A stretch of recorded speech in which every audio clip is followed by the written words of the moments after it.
Vamos recomeçar? E então, quem é agora? Eu, Duarte.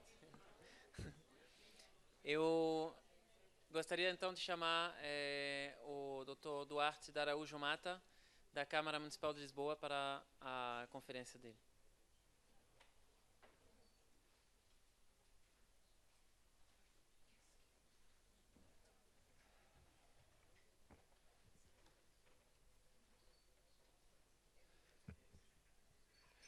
Hum,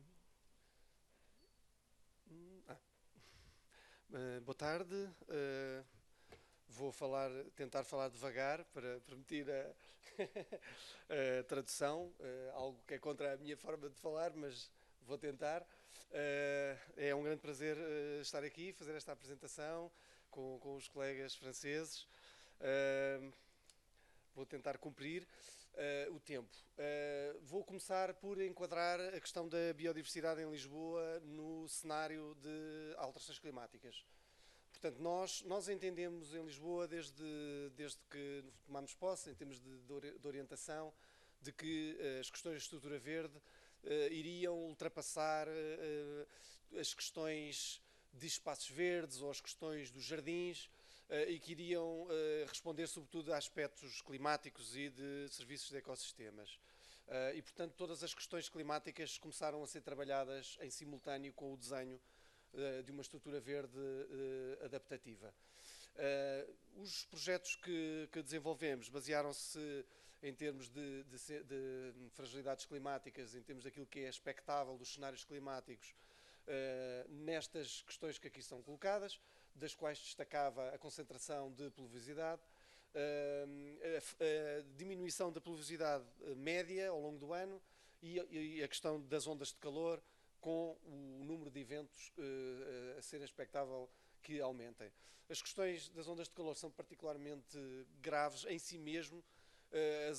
O que as alterações climáticas vão fazer é apenas acentuar o número de eventos que se espera que venham a ocorrer.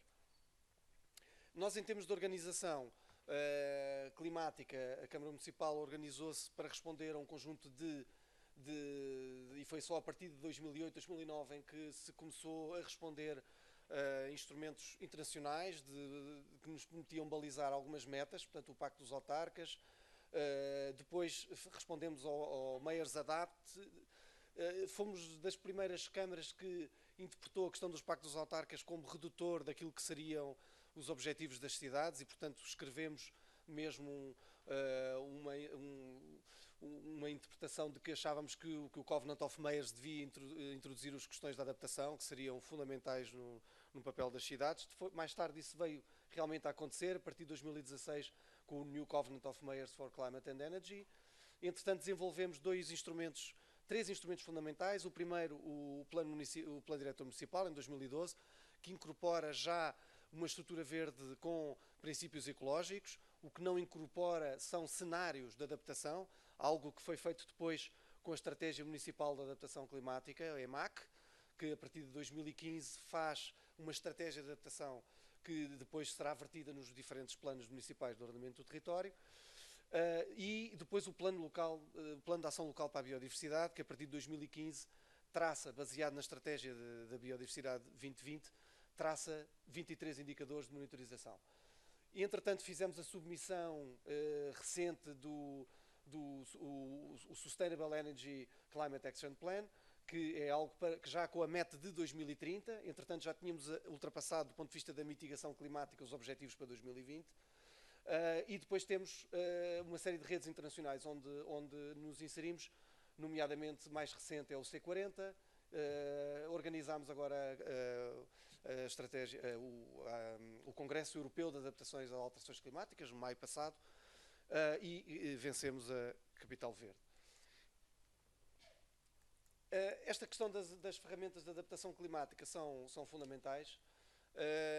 Isto permitiu que pudéssemos olhar para a taxa de execução de estrutura verde de uma forma também diferente, porque fomos inclusive a buscar financiamento para algumas das estruturas verdes a outros aspectos. Por exemplo, houve estrutura verde construída com verbas comunitárias da mobilidade, porque nós juntámos os dois em programas e, portanto, houve essa situação e estamos também a conseguir fazer o contrário, portanto, com investimento em mobilidade a partir de verbas de estrutura verde.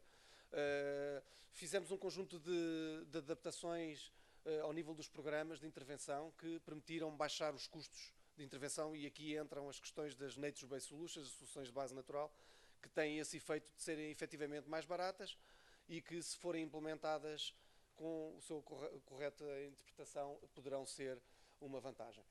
Fizemos o primeiro corredor verde em 2012, que faz a ligação do Parque Eduardo VII ao Parque Florestal de Monsanto. Voltarei a isso em seguida. E temos um conjunto de corredores verdes que estão neste momento em implementação. Estamos, digamos, a meio do processo, com 5 corredores verdes implementados e em fase de construção de outros 5. Portanto, neste momento, nós estamos a desenvolver este corredor verde aqui, com o Parque do Val da Ameixoeira e o Parque da Quinta da Granja já implementados. Estamos a construir o Parque Verde da Feira Popular e estamos em projeto para toda esta área aqui do Val do Forno, que vai permitir fazer esta ligação. Temos este corredor verde construído, estamos a meio deste corredor, que foi o que visitámos esta manhã no Parque da Bela Flor. Estamos a construir algumas das ligações do corredor verde oriental, já desenvolvemos estas ligações do corredor verde dos Olivais. Temos também em desenvolvimento algumas destas estruturas do chamado corredor verde central. Esta evolução da estrutura verde é uma evolução também de nomenclatura, portanto nós tínhamos os espaços verdes, digamos, uma visão com alguma continuidade ecológica, mas depois passamos para uma visão de infraestrutura verde, portanto uma estrutura que fornece serviços de ecossistema e, portanto, passa a ter um conjunto de outras valências. E há um desafio para 2030 que voltaria mais à frente, porque esta será a estrutura verde que em 2020 gostaríamos de ter na cidade de Lisboa, mas a cidade de Lisboa não para em 2020 e, portanto, temos uma agenda para 2030 que convém começarmos a trabalhar. Este gráfico mostra a evolução que se fez a partir do momento em que utilizámos as Nature-Based Solutions como concepção de parque. Portanto, nós começámos a utilizar a ideia de que poderíamos ter uma estrutura verde adaptativa, em que identificávamos bem quais eram as zonas com maior intensidade de carga face às zonas mais extensivas. Passámos a optar por fazer grandes áreas, muitas vezes sem uma definição de detalhe ao nível das zonas mais intensivas, que poderão sempre ser progressivamente implementadas. E isto fez aumentos bastante consideráveis em termos daquilo que são as metas de estrutura verde. E isto é fundamental, embora possamos estar a falar que nesta primeira fase dos corredores verdes nós trabalhámos muito com os terrenos vagos, trabalhámos muito com áreas que estavam disponíveis e que podiam ser ou não construídas, e é sobre essa construção ou não que nós podemos fazer o balanço da estrutura verde que temos, mas a verdade é que elas estavam disponíveis na maioria dos casos. Neste exemplo até fizemos alguma reversão do uso do solo, mas na maior parte das vezes eram terrenos que já eram permeáveis, nós não aumentámos a permeabilidade, nós em alguns casos tínhamos mato, tínhamos a vegetação espontânea, nós não melhorámos o espaço público, mas não melhorámos, digamos, a biodiversidade no seu todo. Mas o mais relevante era essa inversão de alguns planos de ordenamento para permitir que existisse alguns destes corredores que não existiam antes do plano de diretor municipal de 2012. Este foi o plano local, da ação local da biodiversidade, que nos criou uma estratégia de identificação da biodiversidade.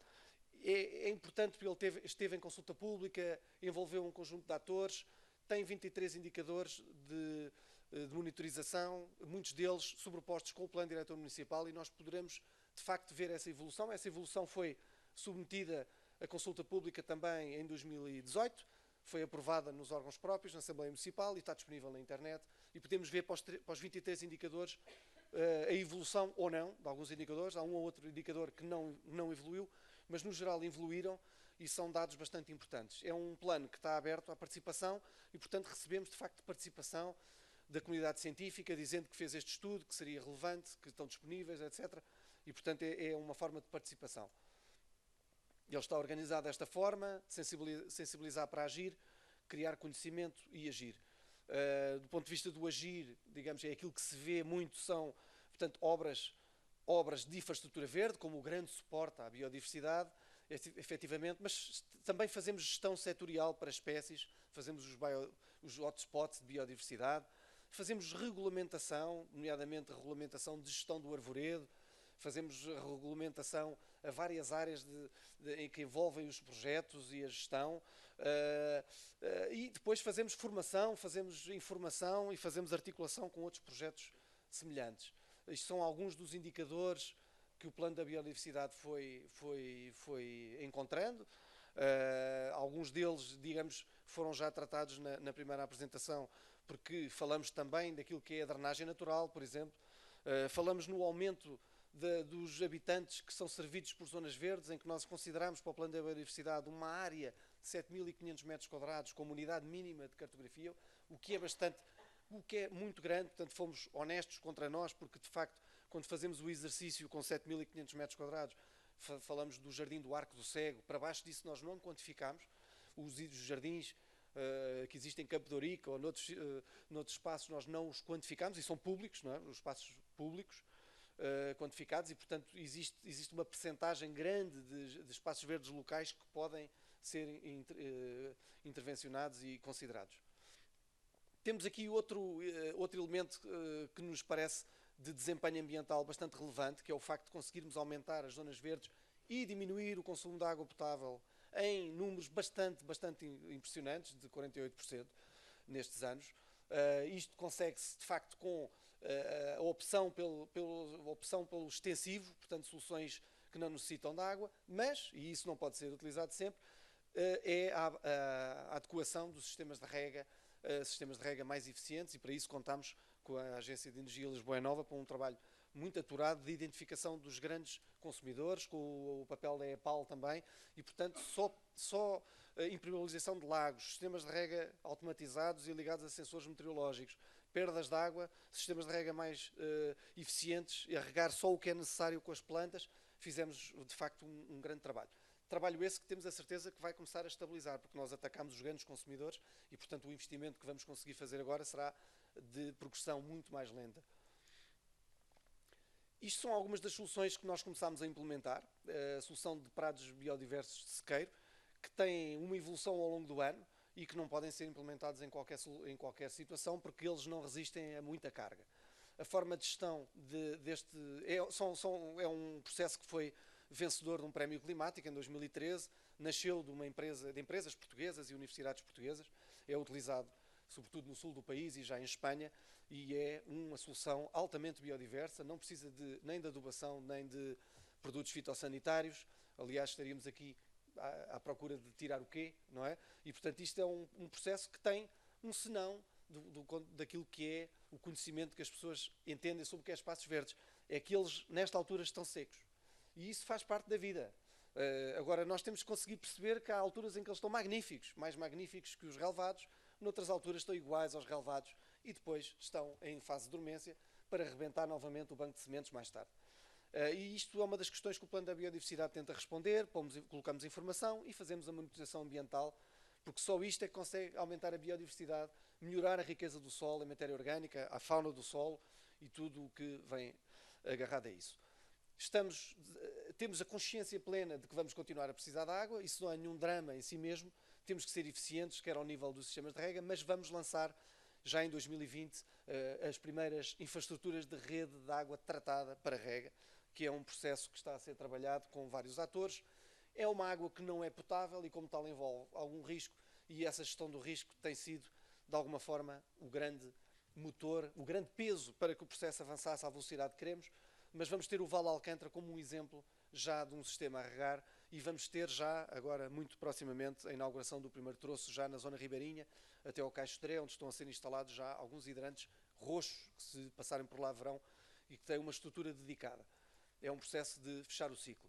Fechar o ciclo da água implica também utilizar a água pluvial para ser infiltrada no terreno e não para ser escoada, e portanto temos este conjunto de processos em desenvolvimento, alguns já construídos. Temos duas bacias mais importantes, a número 1 e a número 2, esta está em fase final, esta é do Val Ameixoeira, esta é do Alto da Ajuda, e portanto depois temos um conjunto de soluções de drenagem natural em que podemos construir parques com um sistema de drenagem invisível ou pouco presente. Ninguém gosta de estar com a água pelos joelhos, não é isso que se pretende se o desenho for bom. Como vimos na primeira apresentação, é possível compatibilizar e é uma solução muito mais barata e, portanto, é uma solução que nós poderemos perfeitamente gerir com mais rapidez de implementação, sem custos de manutenção. Estão aqui algumas imagens de alguns dos processos que estão a ser feitos. Há alguns projetos relevantes em que isso foi colocado como base. Por exemplo, o Parque Verde da Feira Popular vai ter 4 bacias de retenção. Independentemente do que seja a Feira Popular, a seguir ela tem todo um sistema de gestão da água pluvial sustentável. Está aqui a construção, está aqui, elas já estão aqui a funcionar e depois vão, numa micromodulação, terão que ser, e hoje visitámos aqui a bacia de retenção do Alto da Ajuda, mas temos que será um parque urbano, cujo, digamos, o investimento que estamos a fazer na bacia de retenção, construímos um parque urbano, sem um custo adicional para isso. Isto foi o que vos falei há pouco do aumento da utilização, do acesso à estrutura verde. Temos um conjunto, o plano da biodiversidade faz medições eventualmente surpreendentes, mas que são rigorosas sobre a conectividade ao nível do solo, mas também ao nível dos copados. E de facto têm sido plantadas imensas árvores em Lisboa e isso tem uma implicação ao nível da continuidade dos copados que faz aumentos bastante interessantes nesse indicador. Mas a questão do arvoredo em Lisboa e pelo país fora ultrapassa muito a questão da plantação das árvores e mexe inclusive com a forma de gestão. E portanto é fundamental, estamos a trabalhar nos projetos da onda de calor para perceber a importância que tem o ecossistema arvoredo urbano, que é a forma mais simples, mais eficaz. São os nossos jardins verticais do sul da Europa. Portanto, são aqueles que são mais eficientes, que não precisam de não sei quantos litros de água por dia, nem substituição de... E que, se forem bem geridos, produzem um ensombramento fantástico que permite, por exemplo, tornar ciclovias confortáveis, que é a diferença entre podermos escolher ir de bicicleta ou não, se chegamos ensopados em suor ou se chegamos confortáveis, se conseguimos, de facto, promover um abaixamento de temperatura razoável, entre muitos outros co-benefícios. Criámos o Regulamento Municipal do Arvoredo. O plano da biodiversidade tem vários indicadores que têm a ver com o arvoredo. Estamos a fazer um mapeamento integrado com o Instituto Superior de Agronomia para fazer o cálculo dos serviços de ecossistemas do arvoredo, utilizando o iTree.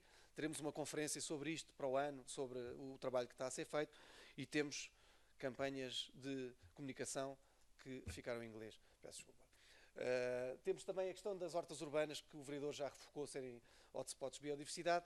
Há uma questão que o vereador não focou, que é fundamental, é que numa horta urbana há sempre qualquer coisa em floração. E, portanto, é uma biodiversidade que atrai insetos, etc., porque há sempre qualquer coisa em floração naquele espaço. Mas também melhora os solos, e isso melhora também todo o funcionamento do ecossistema, nomeadamente retenção de águas, etc. Criámos a oportunidade de que as hortas urbanas entrassem no léxico do espaço público. Para isso foram criadas soluções, digamos, estereotipadas, que permitem que o utilizador do parque converse com os hortelãos, que as vedações não sejam muito altas e que isto seja uma forma de trazer pessoas para os parques e de evoluir com essas pessoas na gestão partilhada dos parques. Isto foi o primeiro parque hortícola em 2011, não foi assim há tanto tempo. Nesta altura, nós não sabíamos se isto ia correr bem ou não. Era um processo que não sabíamos sequer se íamos ter muitos candidatos ou não. Tivemos 500 candidatos na primeira. Tivemos pessoas desde o Cacém, à margem sul, a tentarem ter aqui um talhão. Percebemos que isto é um problema metropolitano. Tem que haver uma solução de parques hortícolas à escala metropolitana. As pessoas têm disponibilidade. Ninguém está à espera que vamos construir jardins em Oeiras, em Cascais, no Seixal, jardins como fazíamos há 30 anos para responder a parques urbanos que as pessoas, de facto, por si só não representa nada. As pessoas gostam de mexer na terra, hoje gostam de ver a natureza, gostam de ir para os parques e ter um contacto com os parques que é completamente diferente. Aqui podem fazer. E isso significa, às vezes, até enquadrar terrenos privados nisso. Não tem que ser tudo público. E isto lança alguns desafios dos ecossistemas para a Agenda Verde para 2030. De facto, nós podemos dizer que o Val de Alcântara, com esta solução de criar um corredor contínuo, onde já foi uma ribeira, utilizar água reciclada, aumentar o número de vegetação, está a caminhar daquilo que seria uma agenda para 2030, será um grande projeto para 2020, daquilo que foi considerado um projeto de bandeira da Capital Verde. Esta ideia de tirar carros para aumentar o espaço público é em si mesmo, digamos, a civilização, quer dizer, é básico, não é? Que isso se possa fazer, mas não é a agenda que nós precisamos para 2030, fazer só isto.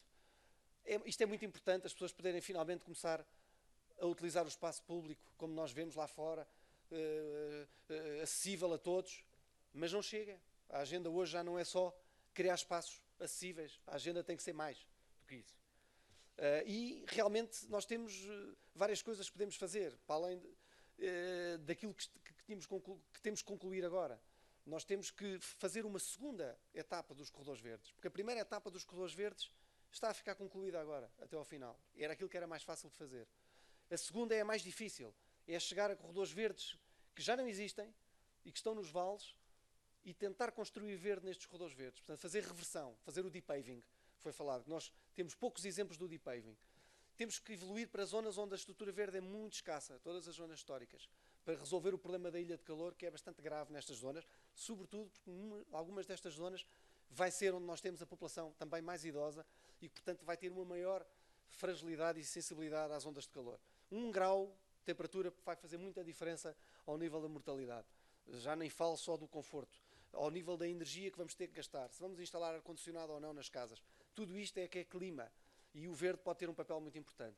E vamos ter que desenvolver aqui pocket gardens, árvores de rua, vamos ter que desenvolver pequenos jardins, vamos ter que competir com o espaço do carro, porque o espaço do carro ocupa 90% das ruas da maior parte destas zonas, do espaço público, ou é para estacionar ou é para circular, e portanto temos aqui um problema. Temos que infiltrar águas no terreno e não temos esse espaço, está ocupado com pavimentação. Temos que promover a ligação destes corredores verdes à escala metropolitana, porque isto não faz qualquer sentido no século XXI, Lisboa ou Porto não serem áreas metropolitanas, como é em França, como todas as cidades médias são. Não faz sentido trabalhar cada município a discutir o hospital, o equipamento com o município do lado. Temos que concluir a naturalização do Parque Florestal de Monsanto, um documento que chamaremos Monsanto 2030 e que está em elaboração e que promove a adaptação da floresta pioneira a ecossistemas nativos e resilientes. Temos que fazer a desconexão da rede pluvial da rede de esgotos e fechar o ciclo da água com soluções de base natural. E temos que desenvolver gestões setoriais para a resiliência e para a biodiversidade urbana. Estão aqui 6 ideias e eu escrevi 7. Não sei se alguém apanhou isso. Era para ver se estavam atentos. O espaço... 3 minutos, sim, estou a terminar.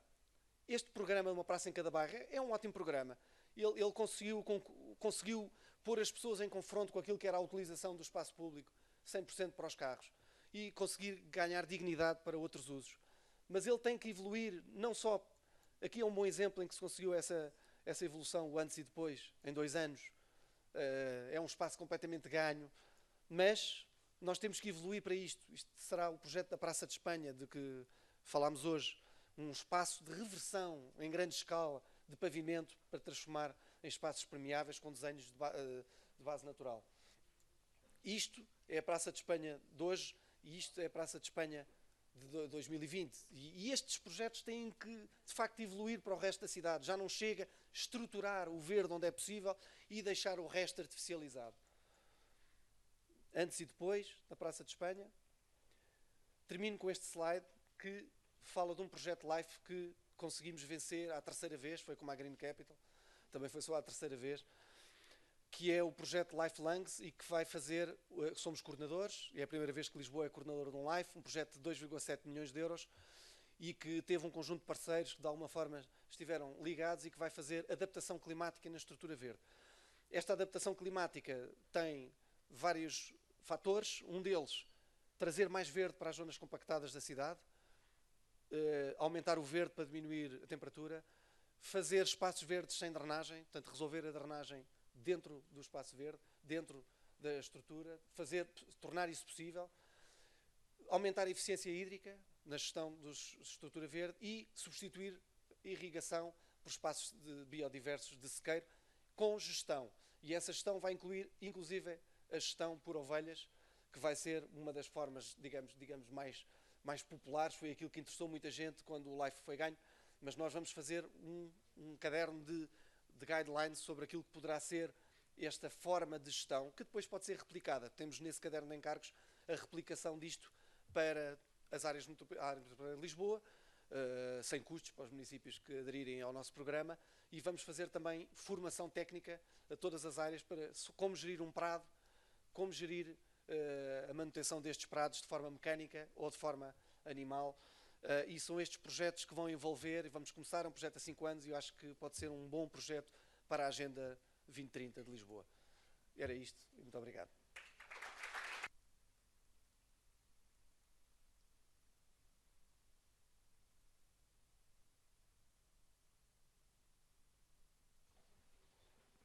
Obrigado, Duarte. Je passe la parole tout de suite à M. Cyril Barnerias de l'Agence française pour la biodiversité.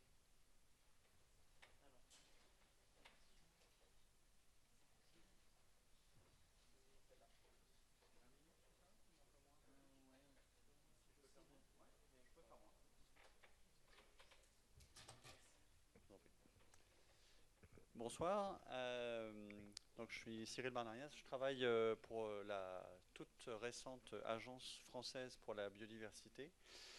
Je suis très heureux d'être avec vous aujourd'hui.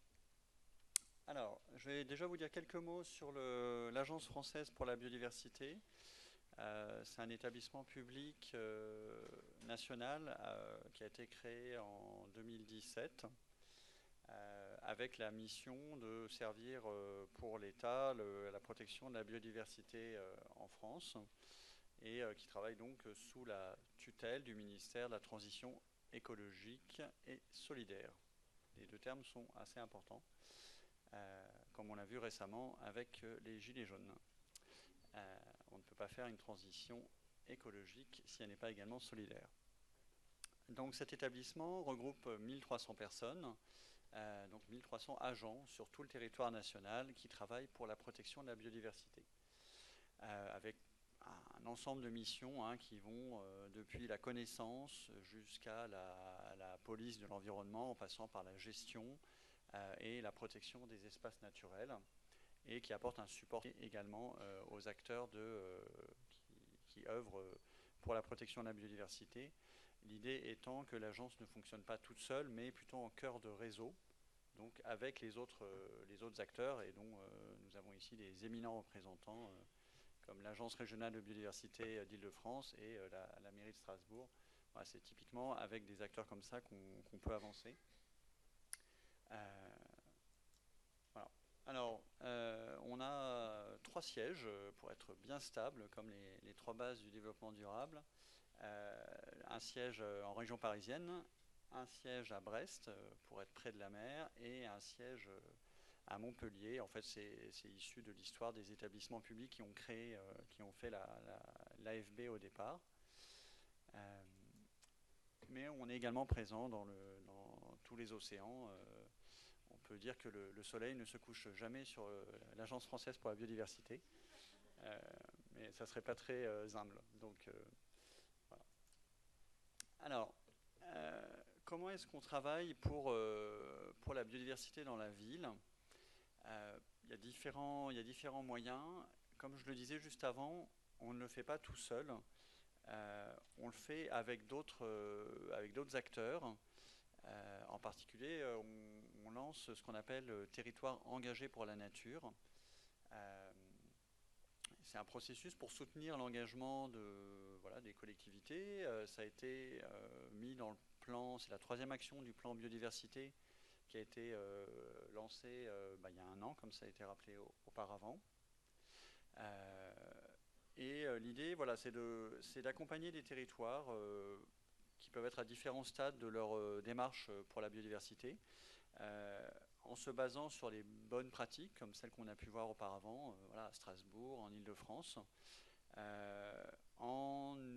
pour amener en fait d'autres territoires qui sont peut-être pas au même niveau. L'idée, c'est d'avoir d'ici 2022 1000 collectivités locales en France qui soient engagées pour la nature. Et donc voilà, d'aider en fait des collectivités peut-être moins avancées, des villes qui n'auraient pas encore fait vraiment se seraient pas lancées dans la protection de la biodiversité, en les aidant à monter des projets, voilà, en leur apportant les connaissances techniques, les contacts aussi avec d'autres collectivités, puisqu'en fait souvent pour la protection de la biodiversité, comme le dit le rapport récent des Nations Unies, de l'IPBES, on connaît le diagnostic, mais on connaît aussi les solutions. voilà, bien souvent, on n'a pas forcément besoin de refaire encore une étude pour savoir pourquoi il y a moins d'oiseaux, pourquoi il y a moins de papillons. Voilà, c'est de même que quand vous avez quelqu'un de malade, vous n'allez pas réfléchir.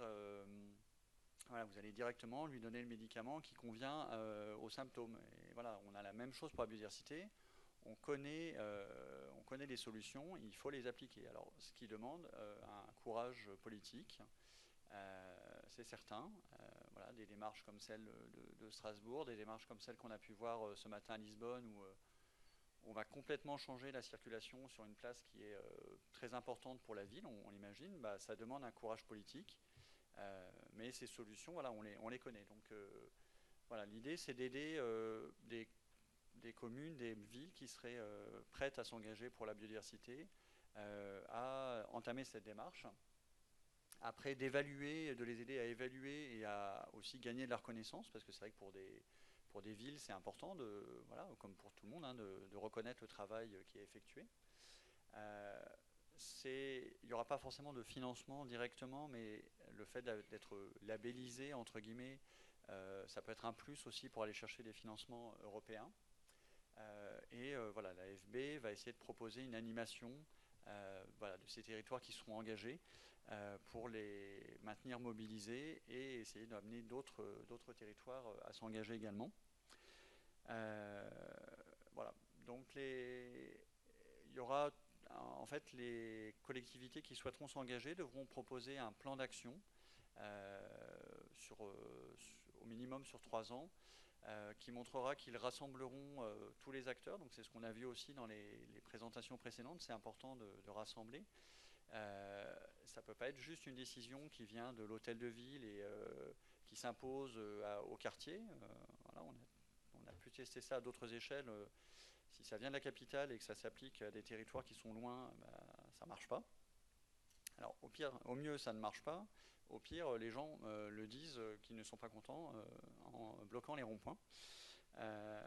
Voilà. Il faudra aussi montrer qu'on a des objectifs précis avec voilà, des résultats attendus et qu'on va évidemment au-delà de la réglementation.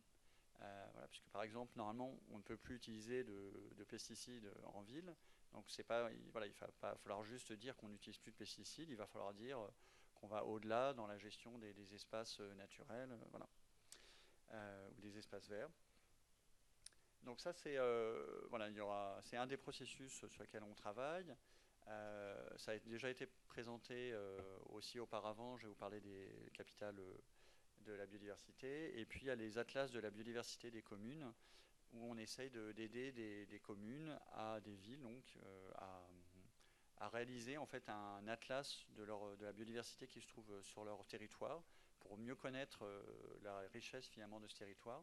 Puisque voilà, comme on dit souvent, on ne protège bien que ce que l'on connaît. Donc ça, c'est une démarche. Et ça a déjà été abordé précédemment. Vous avez eu déjà une capitale française de la biodiversité. Marc Barra vous a présenté aussi voilà, d'autres bons exemples de ce qui peut être fait. Donc nous, on soutient cette démarche-là, puisque c'est vraiment une démarche importante de reconnaissance des efforts faits par les communes. Alors voilà le palmarès récent. Hein, on voit Strasbourg qui l'a été il n'y a pas très longtemps, voilà, avec des villes de différentes tailles. Alors il y a plusieurs catégories. Hein, il y a voilà, grande ville, petite ville, agglomération et on va dire village. Voilà, alors un exemple de ce qu'a fait une grande ville hein, comme Besançon dernièrement. Avec déjà une équipe voilà, technique mobilisée de haut niveau. Hein, c'est pas voilà, forcément, il ne faut pas que ce soit juste, par exemple, les jardiniers que l'on forme. Voilà, ça c'est important, mais il faut aussi que ça ne peut marcher que si l'équipe est impliquée à un haut niveau. Alors le zéro pesticide, hein, c'est déjà une obligation réglementaire, mais voilà, c'est-à-dire qu'on n'utilise plus de pesticides dans l'entretien des espaces verts. Un plan énergie-climat qui prend en compte les sols et la biodiversité, une gestion des espaces publics tenant compte aussi de la biodiversité, la fauche tardive, enfin voilà, vous voyez, ce sont des choses qu'on a vues encore ce matin à Lisbonne, sont des choses qu'on voit dans d'autres villes. Les solutions existent, Voilà, il faut juste le courage politique et la communication nécessaire aussi, voilà, pour expliquer pourquoi est-ce que la fauche tardive, donc les herbes hautes, c'est pas sale, c'est pas mauvais, mais au contraire c'est très bon pour la biodiversité. Et on s'aperçoit aussi accessoirement que c'est souvent moins de coûts pour la collectivité. Donc voilà, c'est quand même gagnant-gagnant. Et il n'y a pas beaucoup d'exemples gagnant-gagnant pour la biodiversité. Autant pour l'énergie, on les trouve assez facilement. C'est assez facile de montrer qu'en éteignant les lampes, on gagne de l'argent. Autant pour la biodiversité, c'est parfois plus compliqué. Donc c'est important de le rappeler pour que les décideurs s'approprient aussi la démarche. Voilà, création d'un écoquartier, mise en œuvre stricte aussi de la démarche de éviter, réduire, compenser, hein, qui est dans la loi française, mais qui dit que quand on veut faire un projet d'aménagement, alors normalement c'est pour les grands projets, mais on peut l'appliquer pour tout, y compris pour nos démarches, notre vie personnelle, on se demande si on peut éviter voilà, cet aménagement, par exemple, est-ce qu'on a vraiment besoin d'un énième centre commercial qui va avoir avec ses parkings un impact important sur la biodiversité? Est-ce qu'on peut réduire peut-être les impacts de sa construction? Et si vraiment à la fin il reste des impacts résiduels, comment les compenser? Voilà, la lutte non chimique contre les espèces exotiques envahissantes, enfin voilà, il y a tout un panel d'actions que vous connaissez. Et je vais peut-être m'arrêter bientôt, comme ça je laisserai plus de place, sauf si je peux juste vous présenter rapidement un autre exemple, donc en changeant d'échelle, avec un village qui a aussi été récompensé, Saint-Privat-de-Vallongue, dans le sud de la France,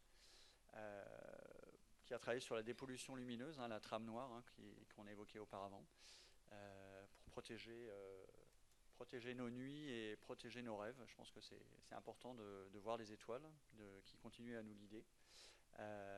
Voilà, qui a travaillé sur le zéro pesticide, le soutien à l'agriculture bio, les cantines 100% bio dans les écoles, la régénération des forêts de chênes, et puis voilà, s'assurer que la biodiversité est bien inclue dans les programmes scolaires, mettre en place un jardin éducatif, enfin voilà, sont des actions pas forcément très coûteuses, mais qui peuvent être facilement mises en place par des communes. Voilà, et nous, on essaye de valoriser ce travail-là avec l'appui de l'Agence régionale de biodiversité Île-de-France et avec d'autres partenaires pour faire connaître ces actions et montrer que c'est faisable à différentes échelles. Voilà. Et je vous remercie beaucoup.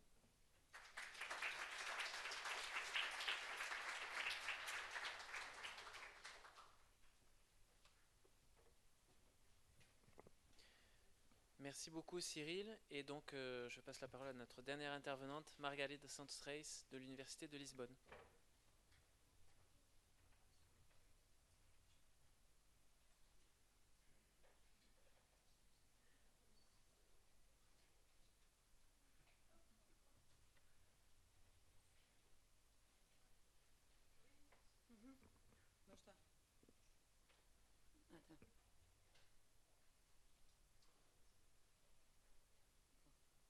Bon, d'abord, je veux remercier l'opportunité pour pouvoir montrer notre travail. Le travail, ce n'est pas seulement moi, c'est toute une équipe. Et les nôtres sont ici. Et aussi de m'excuser que les slides sont en anglais, mais je n'écris pas bien en français. Et on a pensé que peut-être quelqu'un dans l'audience pouvait être de la langue anglaise. Alors, mais je vais parler en portugais, d'accord? Ok, então eu vou falar, portanto, eu venho da Faculdade de Ciências da Universidade de Lisboa, sou ecóloga da parte animal, a equipa tem também a componente vegetal e aquilo que nós vos trazemos é um apanhado dos trabalhos que temos feito para demonstrar a importância da biodiversidade como base para os serviços de ecossistema em contexto urbano. Todo este trabalho se enquadra num projeto que nós criámos há cerca de 2 anos atrás na Faculdade de Ciências, na Universidade de Lisboa, a qual chamamos Urban Lab, e que pretende ser uma plataforma que reúne toda a informação do trabalho que nós desenvolvemos na faculdade sobre esta matéria, que é um dos tópicos de investigação que nós estamos a reforçar e que vai ser uma das linhas de atuação nos próximos anos, e para o qual temos contado com a colaboração quer da Câmara Municipal de Lisboa, em vários projetos, quer também da Câmara Municipal de Almada, e aquilo que eu vos vou trazer é alguns exemplos desses trabalhos que temos feito.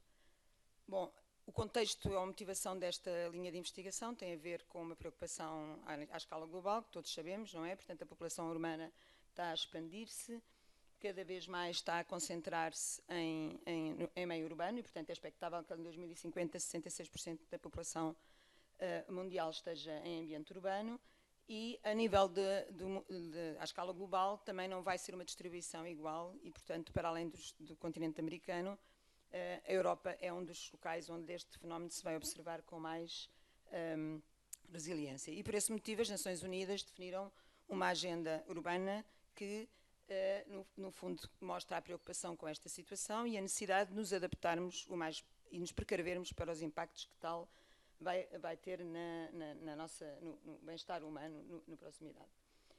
Isto está alinhado, obviamente, com os objetivos do desenvolvimento global, em particular, do desenvolvimento sustentável, em particular com o objetivo número 11, que tem a ver com tornar as cidades mais inclusivas, seguras, resilientes e sustentáveis.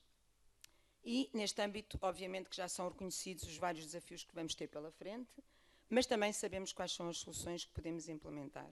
A forma como é que vamos implementar estas soluções e o resultado dessa implementação é algo sobre a qual estamos a trabalhar, nós e muitas pessoas da comunidade científica a nível mundial.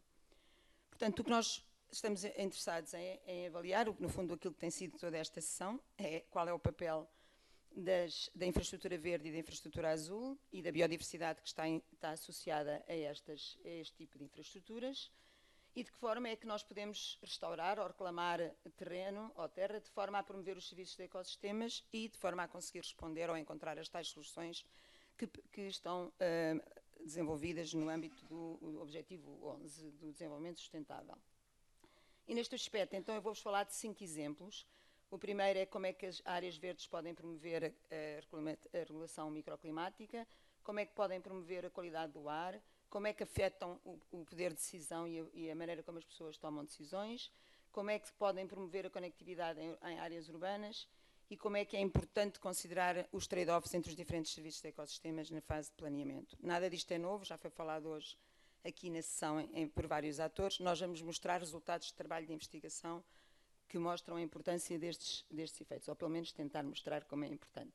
Portanto, começando pela questão da regulação microclimática. Já foi falado aqui do efeito da ilha de calor, portanto, é do conhecimento de todos que a ilha de calor é um problema em matrizes muito densificadas, em particular em cidades que têm uma história longa, como é o caso da cidade de Lisboa, e, portanto, aquilo que nos interessava era saber como é que as áreas verdes controlavam o microclima local, como é que variava essa diferença entre as zonas, a matriz edificada e as zonas verdes e, sobretudo, se nós podíamos modelar este efeito e estendê-lo. Portanto, isto também não é novo, já hoje foram apresentados alguns exemplos, mas já agora mostro o resultado para a área metropolitana de Lisboa e aquilo que se vê aqui, Lisboa, o que se vê aqui, se seguirem cada uma destas barras corresponde a um gradiente de menos densificação da matriz identificada relativamente às infraestruturas verdes e às infraestruturas azuis, e o que se vê é que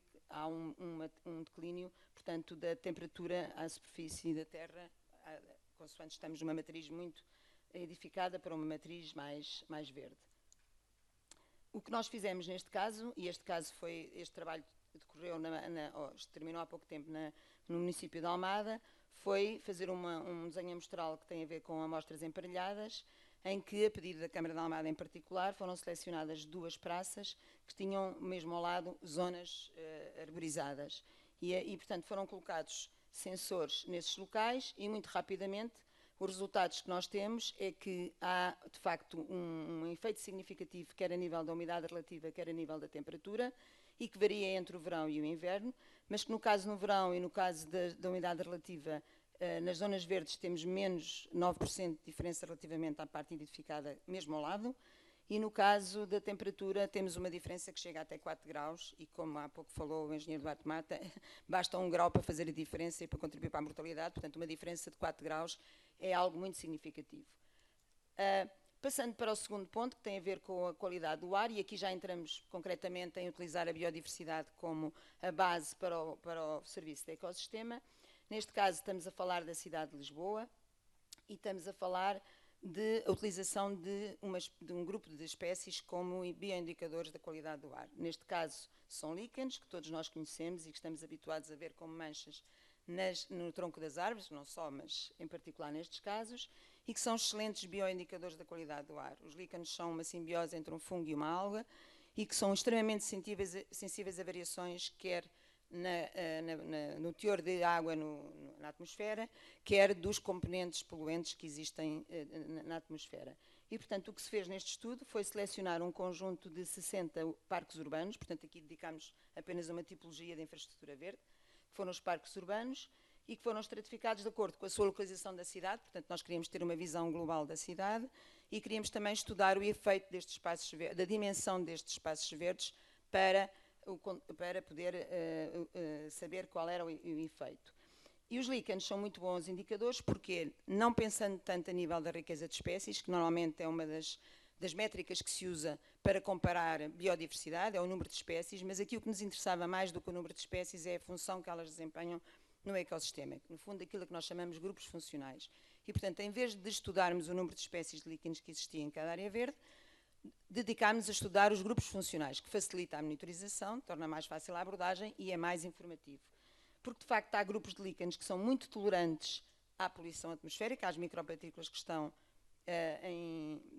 na atmosfera, e há outras que não são nada tolerantes e que são muito sensíveis. E, portanto, através da análise do estudo destas espécies, nós conseguimos perceber se há um domínio desta espécie, deste grupo específico, numa determinada zona, sabemos se essa zona é poluída ou não é poluída, e eles estão como indicadores. Neste caso, portanto, tínhamos 60 parques urbanos. Aqui, neste caso, por acaso, o mapa que eu tenho aqui é de riqueza de espécies, mas de qualquer das maneiras também é indicativo que a distribuição ou que a riqueza de espécies não é uniforme em todo o espaço de Lisboa e que há uma menor concentração, há menos espécies claramente na zona mais histórica da cidade e na zona envolvente do que noutras zonas, como por exemplo o Parque Monsanto, que é o ex-libris da cidade de Lisboa em matéria de biodiversidade.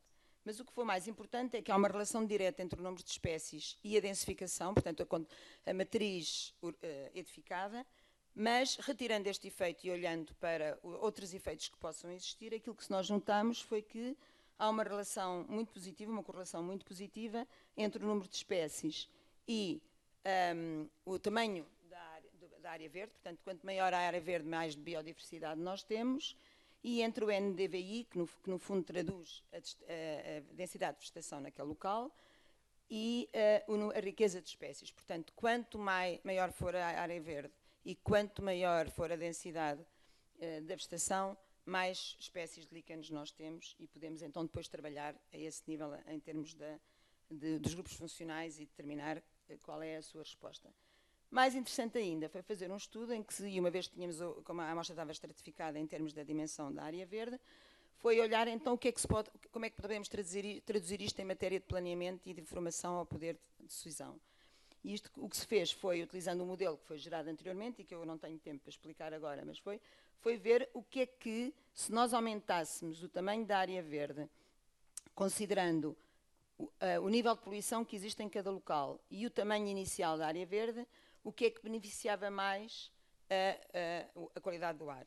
E aquilo a que chegámos à conclusão é que, em qualquer das situações, independente do nível de poluição atmosférica, nós temos sempre, aumentando a área verde, temos sempre uma melhoria da qualidade do ar, mas o que é mais útil não é tanto, sobretudo em áreas de poluição elevada, não é tanto investir em grandes manchas e aumentar o tamanho das grandes manchas, mas sim aumentar o tamanho das pequenas manchas. E isso é muito mais eficaz e também em matéria de planeamento é certamente mais fácil do que de outra forma. E este é um resultado que nós pensamos que é muito importante e que pode ser utilizado. Passando agora para as áreas verdes, como é que as áreas verdes afetam as decisões públicas? Pronto, isto resulta de um estudo que foi feito utilizando um método participativo, mas tirando recurso das ferramentas online. Portanto, foi um estudo que foi feito, um inquérito que foi feito online e que foi disponibilizado com o auxílio da Câmara de Lisboa a todos os cidadãos que utilizam a internet e em que era perguntado a cada pessoa, entre outras coisas, qual era a área verde na cidade que eles mais preferiam e que visitavam. E basicamente o que diz este mapa aqui, as cores são, portanto, a cidade foi dividida em várias regiões, ocidental, norte, oriental, centro e centro histórico, e aqui as cores mais escuras mostram um nível de saturação mais elevado. O que é que quer dizer? O índice de saturação é a relação entre as áreas que são preferidas pelas pessoas e o número de áreas verdes que existe, ou a área ocupada por áreas verdes que existe naquele local. E, portanto, claramente que se vê que, se nós considerarmos o nível de saturação ao nível do parque, ou da infraestrutura verde, neste caso são parques urbanos também, o que nós vemos é que os dois parques, as duas zonas que têm um valor mais elevado, são surpreendentemente a Gulbenkian não é surpreendente que seja a Gulbenkian e o Parque da Estrela. Portanto, são áreas que são muito visitadas pelas pessoas. Quando transformamos isto ao nível do código postal, portanto, o que emerge naturalmente é a zona centro e o histórico, ou seja, zonas onde é necessário, onde o nível de saturação é mais elevado, portanto seria necessário criar mais áreas verdes. Aqui o que é que se mostra? Aqui foi aquilo que se mostra. Aqui o que temos é o fluxo de residentes, ou a previsão através do modelo do fluxo de residentes que vão visitar uma determinada área verde, relativamente à proporção da área verde que existe dentro da sua área de residência. E o que mostra este gráfico é que as pessoas que têm área verde na proximidade da sua residência movem-se menos, enquanto que pessoas que vivem em zonas com um nível de edificação muito elevada e poucas áreas verdes mostram uma procura ativa por espaços verdes. Portanto, movem-se muito mais para ir à procura dessas áreas verdes. O que significa que, de facto, a área verde é determinante para o bem-estar da vida das pessoas e que são áreas que as pessoas efetivamente procuram. Relativamente às áreas verdes como promotores da conectividade, e temos aqui o bom exemplo de Lisboa, não é? Com o corredor verde. Neste caso, o trabalho foi feito a pedido da Câmara de Almada e aquilo que nós fizemos foi utilizar fragmentos. O Concelho de Almada tem muito mais áreas ainda seminaturais do que o Concelho de Lisboa e tem vários fragmentos de floresta, e o que fizemos foi 13% da área do Concelho é coberto por fragmentos de floresta, e o que nós fizemos foi escolher 46 fragmentos de floresta, também ocupando toda a área do Concelho, e que foram mais uma vez estratificados em termos de localização e de tamanho. E neste caso tivemos uma abordagem multiespecífica, portanto fizemos um trabalho muito completo, em que estudámos desde líquenes, abelhas, aves, mamíferos e outros invertebrados. Detetámos 136 espécies no Concelho, o que é bastante bom, mas o mais importante aqui foi ver como é que, mais uma vez, olhando mais para os grupos funcionais do que para as espécies em si, ver que, de facto, a composição das comunidades está muito bem estratificada. O que é que isto quer dizer? Quer dizer que nas áreas florestadas, e que são determinadas por um maior perímetro da zona da floresta e por uma maior potencial de radiação, a comunidade é dominada... desculpem, esqueci-me de dizer que apenas as aves e os líquenes deram resposta a todos os outros grupos que nós investigámos, não conseguimos ter uma resposta muito clara, mas em termos de aves e de líquenes tivemos, portanto, começando pelas aves.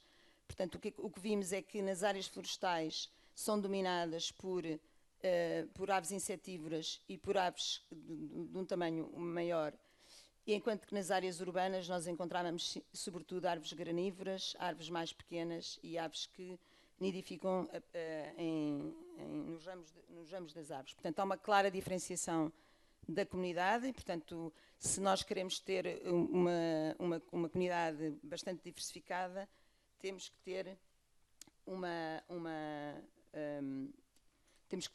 ou seja, promove a riqueza das espécies e promove também a conectividade entre as espécies. A nível dos líquenes, portanto, mais uma vez encontramos uma estruturação semelhante das comunidades, portanto, nas áreas com uma densidade urbana muito grande, nós encontramos, sobretudo, e tal como seria de esperar, espécies que são mais resistentes à poluição atmosférica e mais resistentes à reduzida umidade, enquanto que nas zonas de floresta encontramos espécies que são mais sensíveis à presença de água no ar e mais sensíveis também à perturbação por poluição. Pronto, isto permitiu construir um índice de diversidade urbana, e neste caso juntando todos os elementos que tínhamos, e os resultados mostram que áreas que têm maior níveis de biodiversidade são as áreas florestais, e permitiu identificar quais eram os gaps entre as zonas com maior diversidade e não diversidade.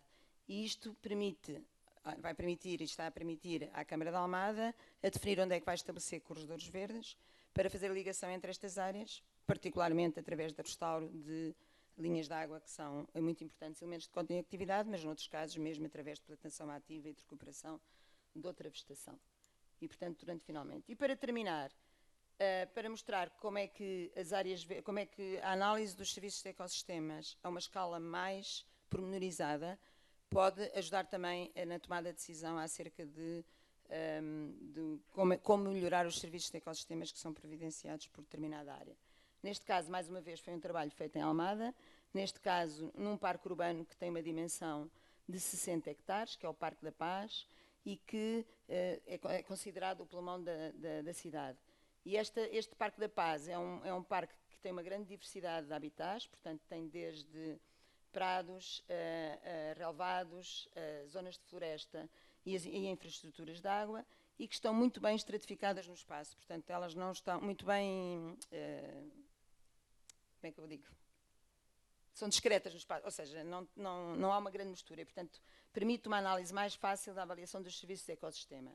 Nós aqui analisámos a qualidade do habitat utilizando os líquenes, os grupos funcionais dos líquenes, analisámos o serviço da purificação do ar também utilizando os líquenes, utilizámos o serviço da dispersão das sementes, que é muito importante para a manutenção do funcionamento dos ecossistemas, neste caso utilizando os pássaros como grupo-chave. Na prevenção da erosão utilizámos a vegetação e no sequestro de carbono utilizámos métricas relacionadas com o tamanho das árvores.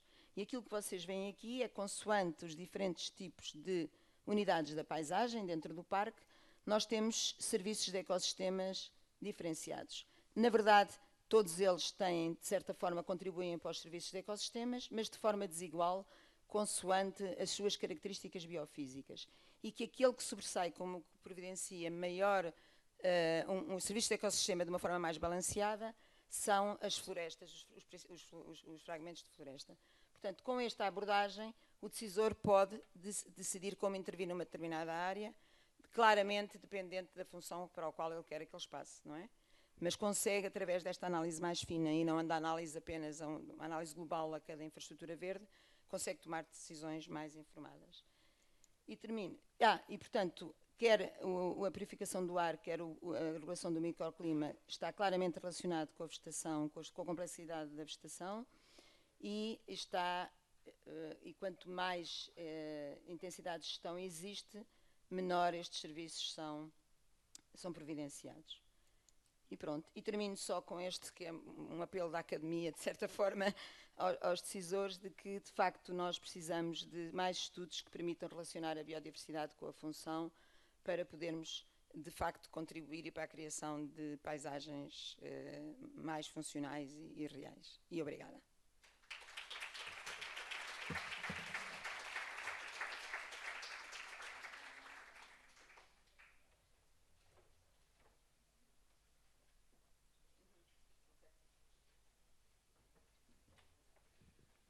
Muito obrigado. Então, vou pedir para Duarte Mata e Cyril Barnerias de se juntarem para a sessão de perguntas e respostas. Se me permitam, eu teria a primeira pergunta, e é para a professora Margarida, sobre a purificação do ar, porque eu não entendi bem como isso se faz, porque eu não entendo bem se há poluentes no ar, como que o fato de ter mais árvores isso vai permitir uma redução da contaminação, da poluição.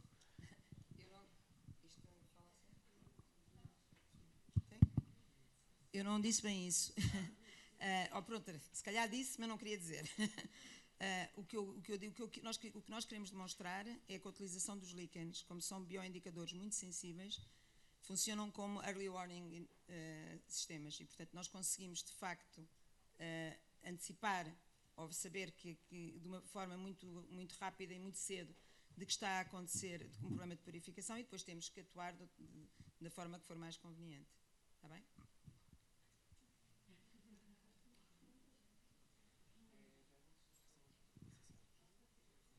Não, sim, desculpa. Mas as árvores removem a... Sim, sim. Sim. Mas filtram, de certa forma, não é? Mas eu comecei por dizer que eu sou de ecologia animal, portanto eu não sou a componente vegetal. Estão aqui colegas minhas que se calhar conseguem responder melhor. Sim. Posso só completar a resposta? Ou seja, a parte da purificação do ar hoje em dia é muito complexa. Há uma parte que sim, que há estudos que dizem que as árvores podem contribuir um bocadinho na absorção, mas também muito é em termos de barreira, ou seja, as partículas colidem um bocado com a vegetação e ficam ali acumuladas. Portanto, no caso dos indicadores dos líquens, o que nós estamos a medir, esta biodiversidade é medida no centro do parque. Portanto, está-se a ver o efeito do parque, ou do conjunto da estrutura verde, como barreira à poluição. Não se está a medir exatamente o papel das árvores na purificação do ar.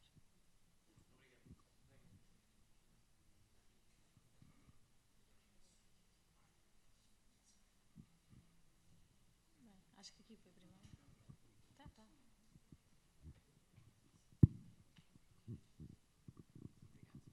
Olá, boa tarde. Sempre que se fala de ambiente em espaços urbanos, uma coisa que me preocupa particularmente é a esperança média de vida das árvores. Parece que elas duram muito poucas décadas e deviam durar muitas mais. Parece-me também que isto é deixado um bocadinho ao cuidado das autarquias e não é regulado de uma forma central. Por exemplo, agora em Oeiras tem havido uma série de abates um bocadinho absurdos. O Isaltino faz o que lhe apetece. A questão é se não estaria ao alcance destas entidades que estão aqui representadas, agências, etc., a construção de uma lei, talvez ou nacional ou europeia, que regulasse o abate de árvores e tornasse impossível ou proibisse, dentro do possível, que fossem abatidas árvores antes de cumprirem o seu papel nos seus ecossistemas. E promovesse dessa forma uma construção urbana que fosse em volta das árvores e não, ok, eu quero construir ali, por isso vou abater as árvores todas e depois planto ali umas novas e recomeço do zero o papel que estes serviços de ecossistemas têm, que vai demorar, sei lá, 50 anos a chegar a ser aquilo que era essas árvores, o serviço que essas árvores prestavam, que foram abatidas, não é? Portanto, construir ou não uma lei é possível? A nível europeu, se possível. Quem era mais? Focou um ponto fundamental, porque, de facto, ao nível da regulação da proteção do arvoredo, nós temos dois tipos de proteção ao arvoredo urbano. São os fitomonumentos, em que os fitomonumentos são classificados em função, sobretudo, da sua singularidade botânica, portanto, um aspecto cultural, por ser uma espécie única ou porque tomou proporções espetaculares, ou são critérios que estão definidos e cuja gestão fica das autarquias, mas sob supervisão do ICNF. Inclusive as podas, todos os trabalhos têm que ser acompanhados. E depois temos outro regulamento que os municípios podem criar para fazer proteção do arvoredo, também um a um, e é esse em que os próprios cidadãos podem propor a classificação, e vai à reunião de Câmara, a classificação depois de ser avaliada pela autarquia em função de critérios pré-definidos, que são também deste género. Se a espécie é bastante notável, etc. O que não existe, e que é absolutamente o que estava a dizer, não existe a proteção do arvoredo do alinhamento como um todo. Dizer que o alinhamento da avenida X, Y, Z vale como um todo, independentemente de cada árvore em si não valer, ser uma árvore normal e, portanto, não cair dentro das outras proteções. Portanto, isto é a primeira. A segunda, não existe regulamentação para quem mexe nas árvores. Existe para quem mexe na infraestrutura do gás, tem que ser certificado e vai um certificador e depois o certificador fica responsável. Há para mexer na eletricidade, há para para projetar uma ponte, há para fiscalizar uma ponte, há para o material que colocamos na parede, para o arvoredo. Qualquer um.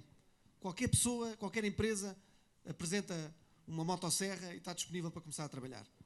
E depende depois de cada Câmara a gestão como faz do assunto.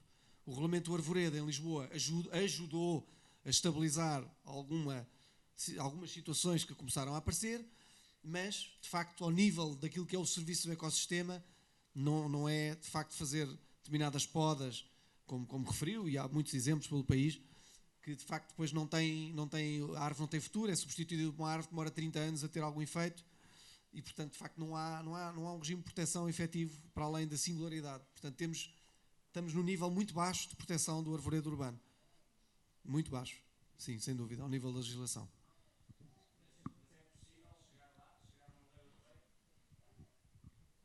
Se chegássemos a uma lei nacional já era ótimo. O europeu é outra coisa. Mas às vezes nós em Portugal precisamos de leis europeias para depois nos obrigarem a fazer as coisas. Portanto, estas leis estão na Assembleia da República.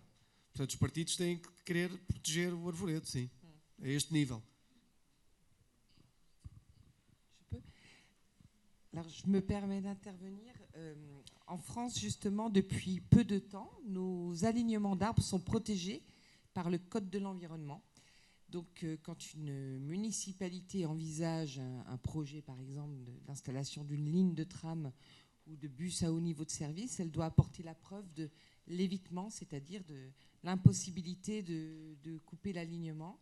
Et si ça n'est pas possible, eh bien, il faut réduire l'impact et compenser, c'est-à-dire reconstituer un alignement aux abords. Voilà. Donc il y a déjà une protection des alignements.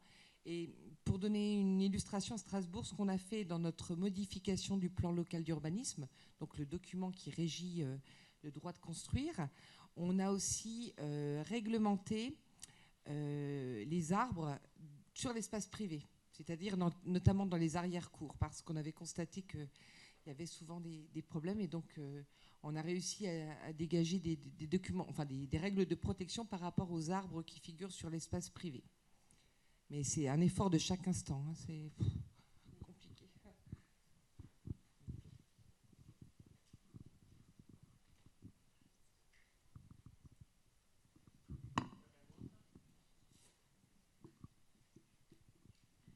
Boa tarde e obrigada pelas apresentações que foram muito boas. Eu fiquei com dúvidas sobre a possibilidade de recolha de informação, nomeadamente em relação à rede de reutilização de águas residuais tratadas.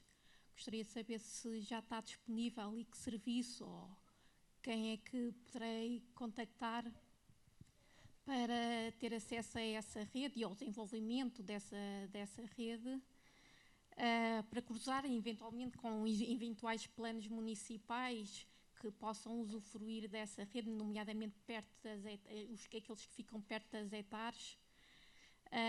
Também informação sobre a localização das bacias de retenção para a rega, que foi mostrada na apresentação, e eventualmente outras origens de água, como captações de água.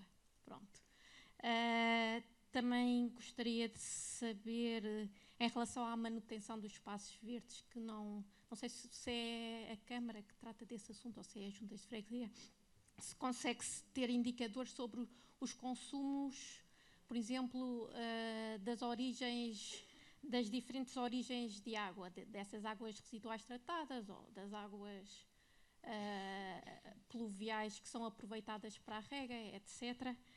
E também, se é possível, por exemplo, saber o destino dos resíduos verdes e as suas quantidades para diferentes tipos de resíduos, se as quantidades são, por exemplo, que são valorizáveis, e outras que, não sei, por exemplo, estava a pensar que nós temos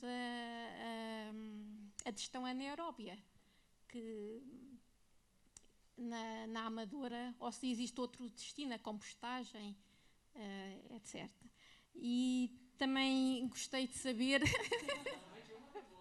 sim, não, é só um comentário, porque gostei de saber, através da doutora Margarida Santos Reis, que aumentar o tamanho das pequenas manchas verdes era importante, nomeadamente quando se fala no desenho urbano em cidades compactas. E as pequenas áreas urbanas também são importantes para as pessoas, não só as grandes, como também as pequenas, para terem mais acesso, junto às suas casas, a ter esses pequenos espaços verdes.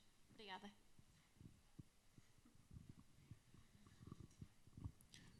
Se calhar vamos esquecer de alguma pergunta.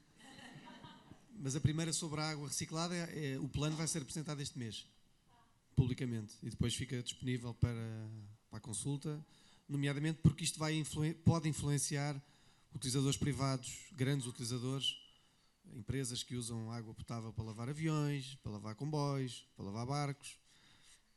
Podem perfeitamente obter aqui uma outra infraestrutura para fazer exatamente a mesma coisa de outra maneira. Mas isto ainda se está a fechar e, portanto, tem vindo a ser adiada a apresentação, porque existem algumas variáveis que têm que ser buriladas para tudo estar bem e tranquilo. Não podemos passar esta informação de legionelas e outras coisas que podem aparecer se as coisas não forem bem feitas, se não tivermos todos os mecanismos controlados e estarmos à vontade sobre isso.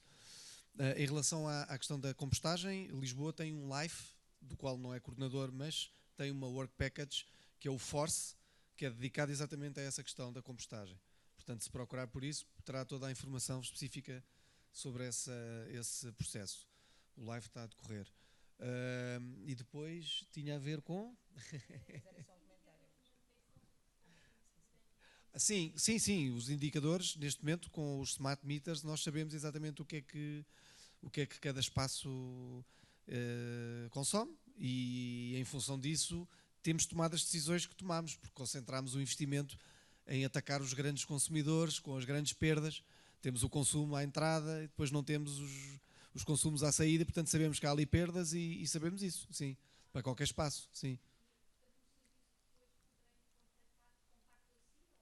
Sim, pode ser, porque não, mas depois o espaço pode, neste momento o contador pode estar nas mãos, pode estar entregue à Junta de Freguesia se for um espaço local. De qualquer maneira, nós, na matriz da água, com a Agência de Energia Lisboa Nova, continuamos a monitorizar os consumos em conjunto. Portanto, temos acesso, sim. Isso, através do FORCE, vai poder ter informação privilegiada sobre isso, sobre o projeto LIFE também.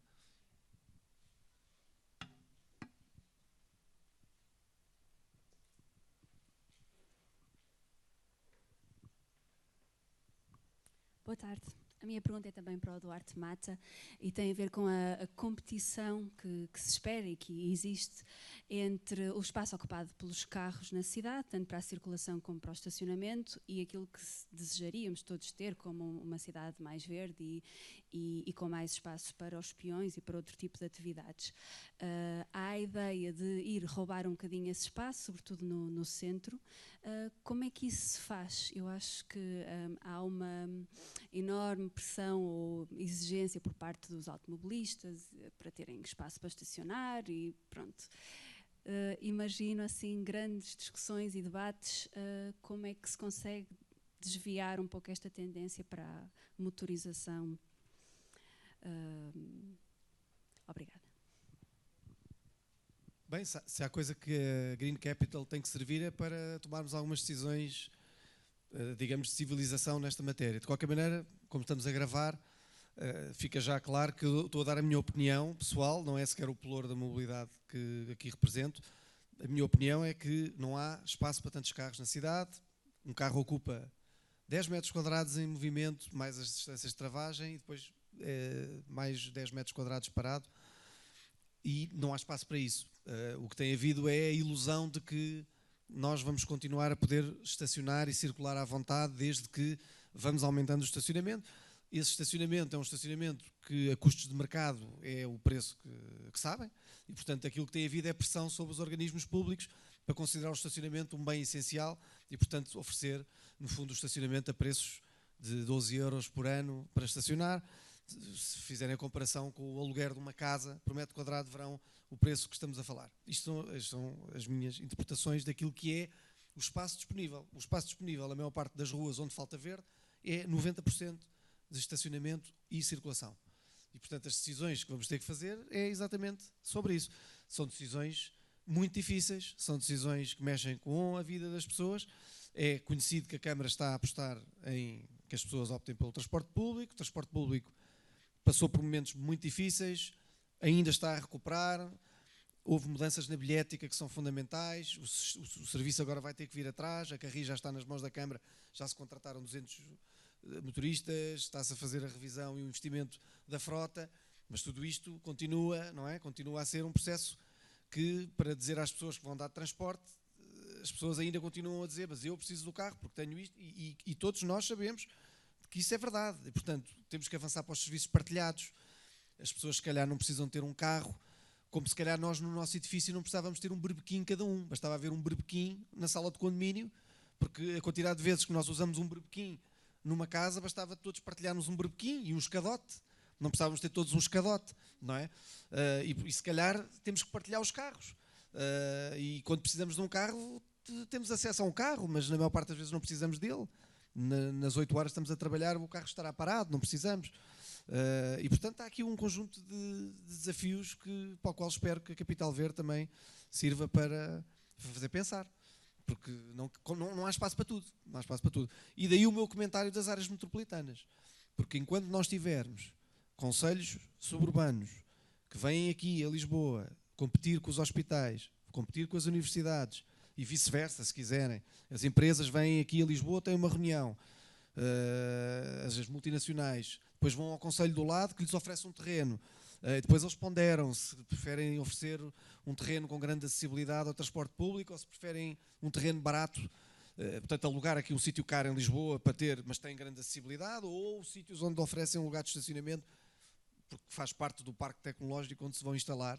Isto são as decisões que nós temos quando não temos uma área metropolitana a funcionar como um todo, como em Barcelona, ou como em Madrid, ou como em Paris, onde estas soluções podem ser pensadas em conjunto. Não faz sentido, de vez em quando, dizerem que o IPO vai para Oeiras, ou que o serviço da empresa X vai se deslocar para Loures, ou o de Loures vem para Lisboa. Isto é uma gestão ad hoc. Andamos 18 municípios a puxar uns pelos outros, tem que haver uma visão de conjunto, porque a partir daí temos um problema de tráfego para resolver, ao nível do tráfego, logo aí. Se deslocamos para parques tecnológicos que só funcionam todos à mesma hora, fora da cidade, não há transporte público que valha, e portanto não vale a pena estar a investir em transporte público para uma situação que as pessoas não vão usar. Os problemas a seguir são sempre de remediar. Temos que atuar a montante. Portanto, eu acho fundamental a questão da área metropolitana para resolver estes problemas. Só queria acrescentar uma coisa que é a oportunidade perfeita para lembrar que a próxima sessão do nosso ciclo sobre cidade sustentável em França, Lisboa, vai ser sobre mobilidade e transição energética. Então vamos falar de mobilidade na próxima sessão, que vai ser no 16 de setembro e não no 26, como eu referi anteriormente. E será no Pavilhão do Conhecimento do Ciência Viva no Parque das Nações. Próxima pergunta? Eu gostava de dizer que se aqui em Lisboa existe muito o problema da broca, também é para o Duarte, porque nós ali no Seixal, as árvores mais antigas estão quase todas afetadas por broca e outro tipo de pragas. O que é que vocês fazem? Abatem a árvore, cortam só alguns ramos, deixam a árvore ficar? O que se está ali a passar é que a árvore é abatida e é substituída por uma árvore nova, e realmente a árvore nova não é como a árvore antiga. Também há outro problema, que é as bacias de retenção. As pessoas queixam-se muito dos mosquitos. Uma vez até apareceram morcegos, eu fiquei toda contente, mas houve imensas queixas dos morcegos. O que é que vocês fazem em relação a esse problema? Como é que vocês lidam com isso? As bacias de retenção podem ter água ou não, não é? A bacia de retenção do Alto da Ajuda vai ter uma água na época das chuvas, mas depois temos lá uma válvula que podemos fazer escoar a água quando a água estiver estagnada. Portanto, podemos ter mesmo uma gestão desse assunto dessa forma. Mas também poderemos ter outras situações em que a bacia de retenção recebe também água e funciona como um lago recreativo e, portanto, tem também injeção de água. E podemos depois a seguir ter tratamentos que nós estamos agora a preparar. Vamos ter fitotratamentos, portanto vamos ter filtragem de poluição dos lagos através de plantas que boiam e que vão retirar todos os poluentes até que, quando crescerem, vão crescer até tirar todo o azoto da água e, portanto, acho que podemos depois encontrar aqui um equilíbrio entre tudo, mas não me parece que esse seja um grande problema. Mas lembro de falar nisso em conferências em que estavam pessoas africanas, por exemplo, e diziam, lá em Angola nem pensar, nem um bocadinho de água à superfície, tínhamos um problema com isso. Portanto, isto depois também temos que gerir a questão em função dessa estagnação da água, não é? Da poluição que temos. Em relação à questão do arvoredo, quer dizer, nós temos um núcleo de arvoredo que faz a avaliação fitossanitária. Eu não sei em pormenor essa praga. Estou a ver ali a Teresa Travassos lá atrás. Não sei se a Teresa quer dizer alguma coisa sobre este assunto especificamente. Eu não sei exatamente isto, mas nós só abatemos as árvores quando é mesmo necessário, não é? Quando não há outra maneira, não é? De resolver. Teresa, quer dizer alguma coisa?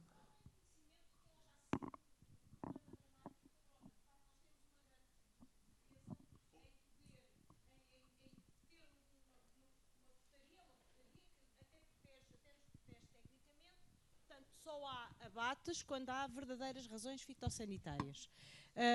As árvores são monitorizadas, tentando recuperar o máximo que podemos e levá-las até ao fim de vida ao máximo que podemos, até o momento em que, de facto, houver perigo para bens e pessoas, e nesse caso procedemos ao abate devidamente fundamentado.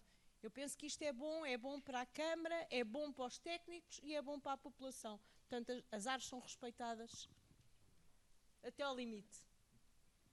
Eu já agora acrescentava, e porque falou em morcegos, e eu, como disse, sou ecóloga da parte animal, aproveito para falar, que, de facto, um dos serviços que os morcegos prestam é a regulação das pragas, não é? E, portanto, o facto de aparecerem morcegos é bom sinal e controlam os mosquitos. E, portanto, o que nós temos que atuar nesse sentido é desmistificar os morcegos como vampiros que comem o sangue e que mordem, etc, etc. E essa é uma parte que passa por sensibilização da população para explicitamente focar nos serviços que esses animais prestam e que no caso concreto dos mosquitos é muito importante o papel dos morcegos, portanto é até bom que eles tenham aparecido.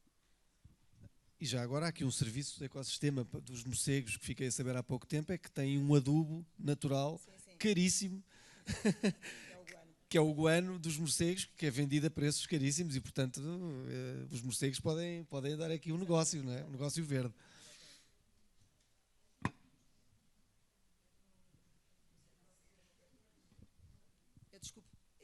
Eu só queria retomar a questão que o Etienne pôs da purificação do ar, porque eu acho que não expliquei bem a questão no plano. Portanto, aquilo que foi feito foi, no centroide de cada mancha verde foram observados os líquenes e foram vistos quais os grupos funcionais dos líquenes que estavam. Se eram líquenes que estavam a indicar que a qualidade do ar, que a poluição naquele ponto era reduzida ou não, consoante os grupos funcionais que apareciam. Simultaneamente, houve a validação fora da área verde dos níveis de poluição medidos mesmo dos PM10.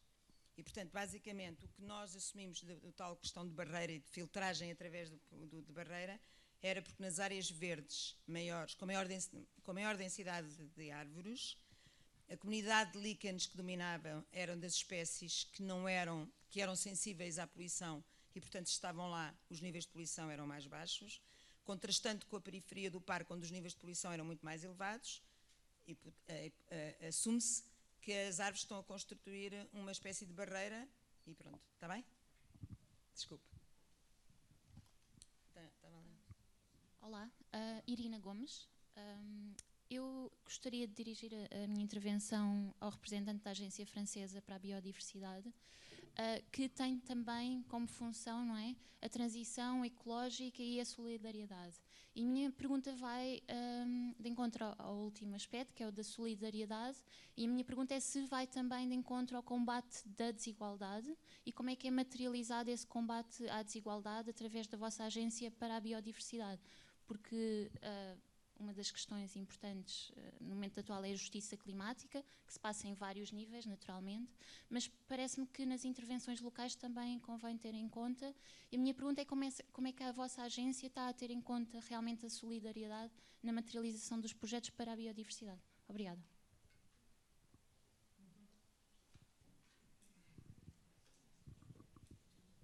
Merci pour votre question.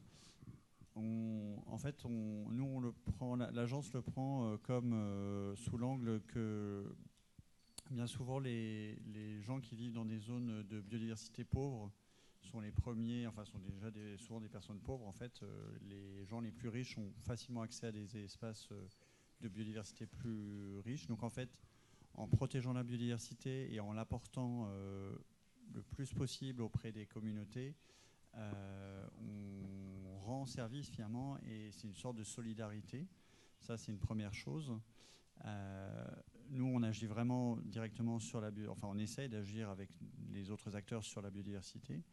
Après, quand on parle de transition écologique et solidaire, voilà ce que ça veut dire. Enfin, ça veut dire plein de choses, mais on peut par exemple se dire que si on taxe un peu plus les carburants utilisés, ce qui va dans le sens de la protection de l'environnement, il faut peut-être ne pas taxer que les carburants des voitures, mais peut-être aussi taxer les carburants des avions, qui sont souvent utilisés par des personnes à plus haut revenu. Voilà, donc ça, c'est pas une politique de l'Agence française pour la biodiversité, c'est plus une parole personnelle, mais qui, à mon avis, illustre le genre le sens qu'on peut prendre quand on parle de transition écologique et solidaire. Et il y en a plein d'autres exemples.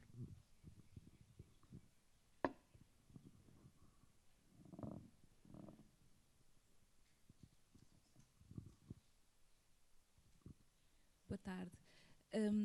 Eu tinha uma pergunta que gostava de ouvir a opinião, quer do caso de Lisboa e também, se for possível, do caso francês, que se relaciona com a renaturalização dos espaços e com a operacionalização nos processos de planeamento e de urbanismo. Como é que tem sido operacionalizado para que se consiga depois o devido financiamento e as devidas compensações, porque nem sempre são espaços públicos.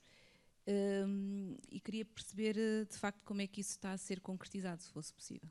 Obrigada.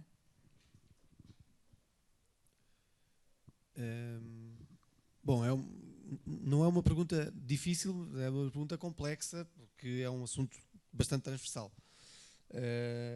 Mas o plano diretor, vou começar a contar a história do princípio, não é? Portanto, o plano diretor municipal identifica depois unidades de execução, planos de pormenor, planos de urbanização, onde são identificadas as taxas de urbanização, as áreas de cedência públicas e as compensações quando não for possível fazer dentro do espaço essas áreas públicas verdes, não é?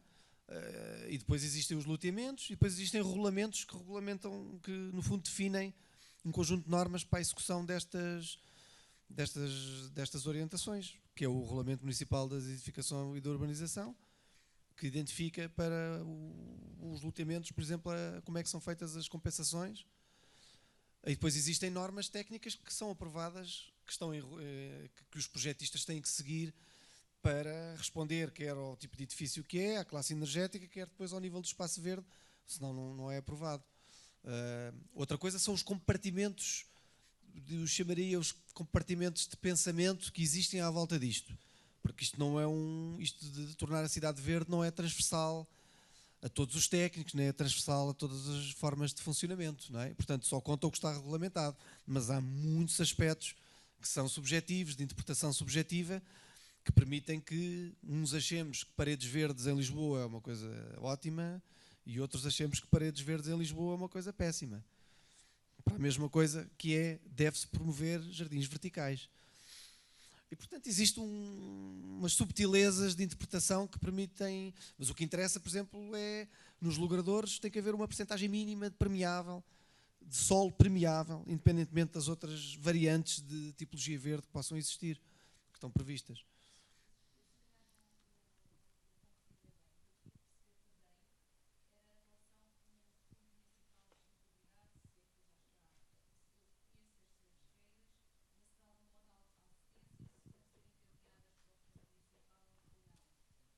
Fundo Municipal de?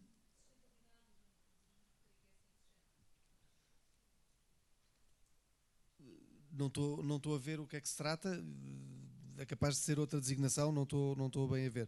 Existem fundos, créditos de edificação, é isso que queria dizer? Os créditos que permitem que quem for além dos regulamentos fique com créditos de construção noutra área, é isso? Temos que clarificar isso depois. Eu dou-lhe o meu cartão para clarificarmos isso. Sim. Inclusive a passar-lhe, se calhar, a pessoa mais certa para lhe responder certinho à dúvida, se eu não conseguir. Peut-être. En complément de cette discussion, si je puis me permettre, ce n'est pas une réponse exacte à votre question. Par contre, je me dis que ça pose la question de quand on fait un aménagement, j'ai l'impression que quand même bien souvent, on oublie de provisionner en fait le coût de la réparation. C'est-à-dire que en général, enfin, la plupart des aménagements qu'on fait ont un impact négatif sur la biodiversité. Hein. Quand je dis aménagement, on construit une route, un port, etc., un ponton. Voilà. Bien souvent, on oublie en fait de provisionner l'argent qui pourrait permettre, en fait, de répondre du coup à votre question, de défaire l'aménagement quand il sera arrivé à la fin de sa vie, etc., et de rendre finalement à la nature l'espace qu'on a bétonné, qu'on a urbanisé, etc. Et ça, je pense que c'est une réflexion sur laquelle on aurait encore besoin d'avancer, en France hein, comme ailleurs. Voilà, j'ai vu, enfin, on voit très souvent des exemples de choses qui ont été abandonnées par des privés, par des collectivités, par des entreprises, des sols pollués, des pontons abandonnés qui ne font que rouiller et continuer à polluer. Et je me dis qu'on devrait vraiment creuser cette question du provisionnement de... Voilà, alors c'est vrai que ça augmenterait peut-être le coût, mais finalement c'est peut-être ça aussi, c'est qu'on ne prend pas en compte dans la construction de quelque chose le coût finalement complet pour l'environnement et le coût de son cycle de vie.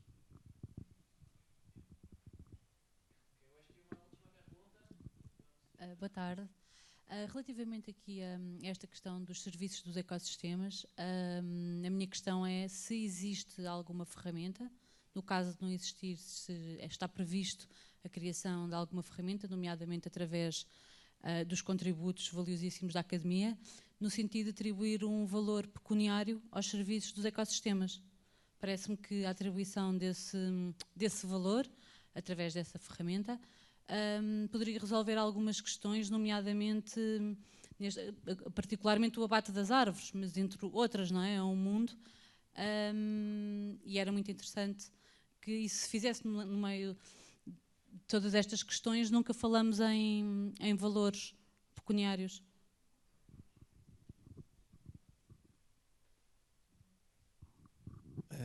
Bom, essa pergunta anda meio mundo a calcular os serviços de ecossistemas para incluir, não é, nos cálculos.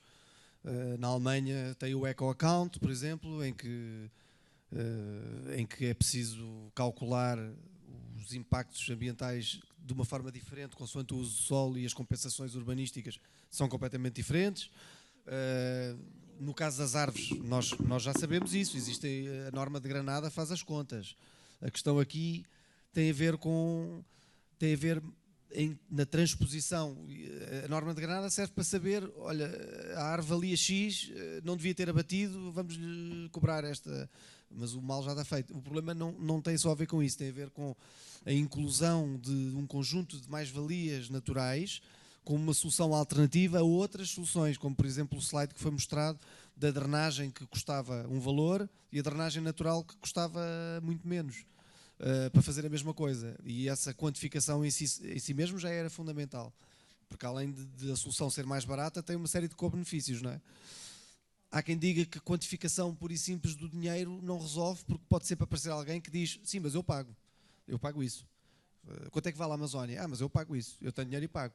Portanto, há coisas que são inquantificáveis e há coisas que têm demasiados zeros, mas não resolve o nosso problema, não é? Portanto, isto é uma discussão um bocadinho teórica, acho que deve haver essa inclusão para a tomada de decisão, mas nem sempre quantificar tudo em função do custo que as coisas valem para efeitos de indemnização, porque isso pode ser considerado barato para quem quer destruir e, portanto, às vezes serve apenas para nós tomarmos decisões e não deixarmos fazer, porque estão um conjunto de co-benefícios que são, quer dizer, hoje fala-se que as pessoas devem ir a uma floresta e que isso pode fazer hortas urbanas, pode ter uma influência mental importantíssima. Os médicos dizem isso, não é? Mas quanto é que isto vale? Isto consegue-se quantificar? E se formos quantificar, se calhar são umas caixas de comprimidos, quer dizer, não é muito, mas se calhar é muito mais do que isso, não é? E, portanto, nem tudo deve ter o seu valor monetário desta forma. Acho eu, é a minha opinião sobre isso. Mas é, de facto, uma pergunta importante.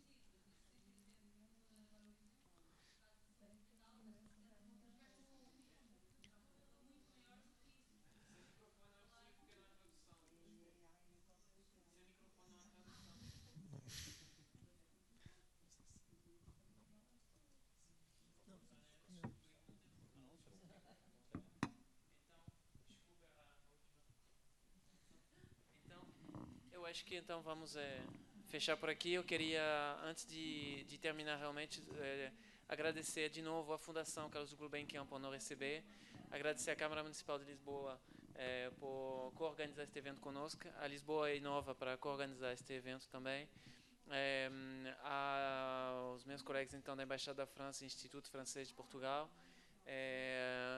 Nos encontramos então no dia 16 de setembro para a próxima sessão sobre mobilidade. Verifiquem lá no site da Lisboa Inova e do Instituto Francês de Portugal. E, obviamente, um muito obrigado aos nossos oradores que vieram de França e daqui de Lisboa. Foi, acho, uma muito boa sessão e muito obrigado a vocês pelas perguntas. Pela sessão. Obrigado.